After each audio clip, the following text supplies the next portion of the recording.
శ్రీ పోతులూరి వీరబ్రహ్మేంద్ర స్వామి చెప్పినవి జరిగినవి. చల్ల కంటే కళ్ళునే గొప్పదిగా భావిస్తారు జనులు. వావి వరసలు మరిచిపోతారు. వర్ణ వ్యవస్థ నాశనమవుతుంది. భర్తలను భార్యలు ఏలుతారు.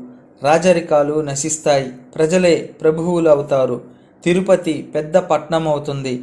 ఉత్తర దేశాన మహాత్ముడు జన్మించి సత్య అహింసలను బోధిస్తాడు. చీమకుర్తి, బెజవాడ మహాపట్టణాలవుతాయి. ఉత్తములైన వారు అల్పులకు దాసీతనము చేస్తారు. కాముకత్వము పెరుగుతుంది. భారతదేశాన్ని విదేశీయులు పాలిస్తారు. మాచర్ల రాజులు మదవతి కారణంగా సమస్తము సమసిపోదురు. కోటి విద్యలున్నా కూడు లేక మాడిపోతారు. సర్వ వస్తువులు కల్తీ అవుతాయి. భర్తలను భార్యలు, భార్యలను భర్తలు ధనం కోసం వేపుకు తింటారు. ముండమోపులు ముత్తైదువులవుతారు. నీటిని కొనుగోలు చేస్తారు.